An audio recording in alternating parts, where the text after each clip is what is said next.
Hello and welcome. I'm Alex and today we're going to show you how to quickly fix some of the most common driving mistakes that could be putting you at risk.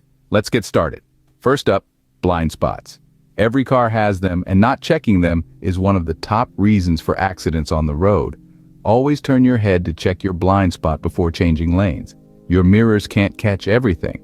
Like this, properly adjusting your mirrors can also help reduce those blind spots. Make sure you can see just a sliver of your car's side for the best coverage. Next, turn signals. It's simple, but often forgotten. Signal at least 3 seconds before you make your move. It gives other drivers time to react to your actions.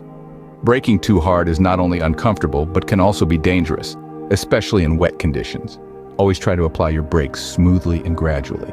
Lastly, let's talk about driving in bad weather. Rain, snow, fog. These all require you to adjust your driving style. Slow down, increase your following distance, and be extra vigilant. Your safety depends on it. That's all for today. Remember, practicing these simple fixes can make a big difference in your driving safety. For more tips and hands-on training, visit us at Drive Safe and see you on the road.